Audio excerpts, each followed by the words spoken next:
सोनपुर नामक गांव में एक गरीब किसान रहता था जिसका नाम कुंदन था। उसके माता पिता की मृत्यु हो चुकी थी, इसलिए वह अपने घर में अकेला रहता था। एक दिन वह खेतों में काम करने के लिए जंगल की ओर जा रहा था। तभी उसे वहां एक छोटा सा बंदर जख्मी हालत में गिरा हुआ दिखाई दिया। अरे, तुम कौन हो और यहाँ इस हालत में क्या कर रहे हो? छोटे बंदर। छोटा मासूम बंदर कुछ नहीं बोलता, वह सिर्फ दर्द से तड़प रहा था। लगता है कि जंगल में किसी शिकारी ने इस मासूम बंदर पर हमला किया है और यह अपनी जान बचाने के लिए यहाँ भागकर आया है। तुम बिल्कुल परेशान मत हो छोटे बंदर, मैं तुम्हें अपने साथ ले जाऊंगा और तुम्हारा इलाज करवाऊंगा। देखना, तुम बिल्कुल ठीक हो जाओगे। कुंदन उस बंदर को दिलासा देता है, लेकिन बंदर सिर्फ अपनी बड़ी बड़ी आंखों से उसे देखता रहता है। छोटे बंदर, तुम क्या गूंगे हो? मैं कब से तुमसे बातें कर रहा हूँ, लेकिन तुम हो कि कुछ बोलते ही नहीं। मुझे तो लगता है कि तुम बोल ही नहीं सकते। खैर, कोई बात नहीं, मैं तुम्हें वैद्य जी के पास लेकर चलता हूँ। रास्ते में गांव के वैद्य जी मिल जाते हैं।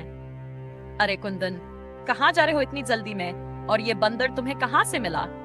अच्छा हुआ वैद्य जी, आप मिल गए। मैं आप ही के पास आ रहा था। ये बंदर बहुत जख्मी है, कृपया इसका इलाज कर दीजिए। कुंदन, लोग मेरे पास इंसानों का इलाज करवाने आते हैं और तुम मेरे पास एक बंदर को लेकर आए हो? जानवर तो एक दूसरे का शिकार होते ही रहते हैं, इसमें क्या नया है? नहीं वैद्य जी, ऐसा मत कहिए। जिस तरह हमें दर्द होता है वैसे ही इन्हें भी होता है। मुझे नहीं लगता कि तुम्हें अपनी मेहनत की कमाई इस बंदर के इलाज में लगानी चाहिए। वैद्य जी, मेरे पैसों की कीमत इस बंदर की जान से बढ़कर नहीं है। ठीक है कुंदन, अगर यही तुम्हारी जिद है तो मैं क्या कह सकता हूँ। चलो इसे मेरे घर ले चलते हैं। वैद्य जी कुंदन और बंदर को अपने घर ले जाते हैं। वहां वे बंदर की चोटों पर मरहम लगाते हैं और पट्टी बांधते हैं। देखो कुंदन, मैंने इसकी मरहम पट्टी कर दी है, लेकिन तुम्हें इसका बहुत ध्यान रखना होगा। ठीक है। कुंदन बंदर को अपने घर ले आता है। बंदर बेचारा जख्मी हालत में चुप उसके पास लेटा रहता है। छोटे बंदर, तुम तो कुछ बोलते नहीं और मैं तुम्हारा नाम भी नहीं जानता, इसलिए मैं तुम्हें छोटा बंदर बुलाऊंगा।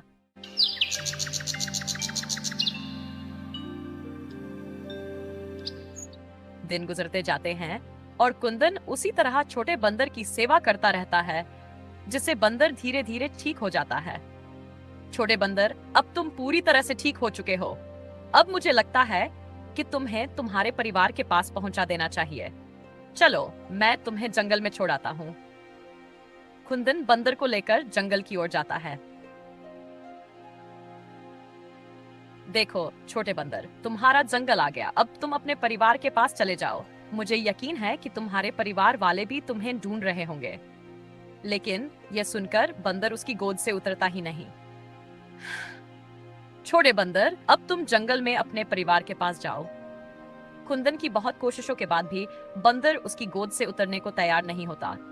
छोटे बंदर, अब मैं क्या करूं? तुम तो मेरी गोद से उतर ही नहीं रहे हो। इतना सुनते ही बंदर ने अपना मुंह कुंदन के सीने से लगा लिया, जैसे वह रो रहा हो। कुंदन मुस्कुराया और बोला, अच्छा तो तुम मेरे साथ रहना चाहते हो?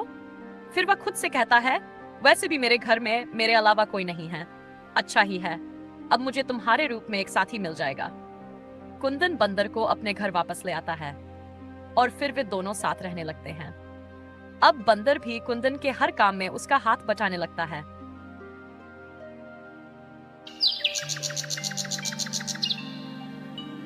एक दिन जब वह खेत में काम कर रहा था, तभी गांव का जमींदार वहां आया।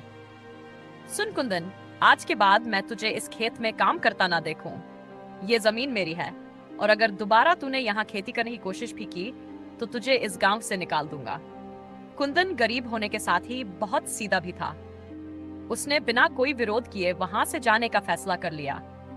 वह घर पहुंचा जहां उसका बंदर उसका इंतजार कर रहा था। अब मैं क्या करूं? मेरे पास तो कोई दूसरा काम भी नहीं है जिससे मैं हमारा गुजारा कर सकूं।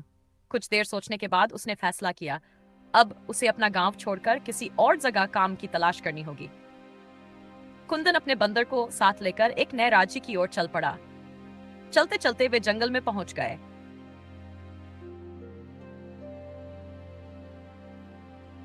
कुछ घंटे बाद वे एक नए राज्य में पहुंच गए। शाम हो चुकी थी। और अब तक उन्हें खाना नहीं मिला था। तभी कुंदन ने देखा कि राजा अपने सैनिकों के साथ वहां से गुजर रहे हैं। तुम कौन हो? मैंने तुम्हें पहले कभी अपने राज्य में नहीं देखा। महाराज, मेरा नाम कुंदन है, मैं एक गरीब किसान हूँ। इस बार मेरी फसल खराब हो गई और मेरे पास कोई काम नहीं है, इसलिए मैं यहाँ काम की तलाश में आया हूँ। अगर मैं कहूँ कि तुम मेरे महल के पास के खेतों की देखभाल करो और बगीचे की सफाई करो, तो मैं बदले में तुम्हें रहने और खाने की जगह दूंगा। क्या तुम ये काम करोगे? कुंदन खुशी खुशी मान गया और राजा के साथ महल में चला गया। कुंदन बहुत मेहनत से काम करता था। उसका बंदर भी उसकी मदद करता।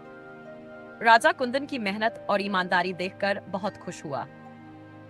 लेकिन एक दिन राजा के मंत्री घबराए हुए महल में आए। महाराज, बुरी खबर है, खजाना चोरी हो गया है। राजा सिंहासन पर बैठा सोच रहा था कि उसके राज्य से खजाना कैसे चोरी हो गया। तभी मंत्री ने कहा, महाराज, मुझे लगता है कि यह चोरी किसी बाहरी व्यक्ति ने की है और सबसे ज्यादा शक मुझे उस किसान कुंदन पर है। राजा थोड़ा चौंका। मंत्री जी, कुंदन तो बहुत सीधा और मेहनती है, मुझे नहीं लगता वह ऐसा करेगा। लेकिन मंत्री ने राजा को समझाया, महाराज, खजाना तो गायब हुआ है और कुंदन के अलावा कोई भी बाहरी व्यक्ति महल के अंदर नहीं आता जाता था। राजा ने सैनिकों को आदेश दिया कि कुंदन की तलाशी ली जाए। तलाशी के दौरान सैनिकों को कुंदन के कमरे से कुछ सोने के सिक्के मिले। राजा को गुस्सा आ गया और उसने कहा, कुंदन, तुमने मेरी आंखों में धूल झोंकने की हिम्मत कैसे की? कुंदन घबरा गया। नहीं महाराज, मैं निर्दोष हूँ, मुझे फंसाया जा रहा है। लेकिन राजा ने उसकी एक न सुनी और आदेश दिया, इसे कैद में डाल दो।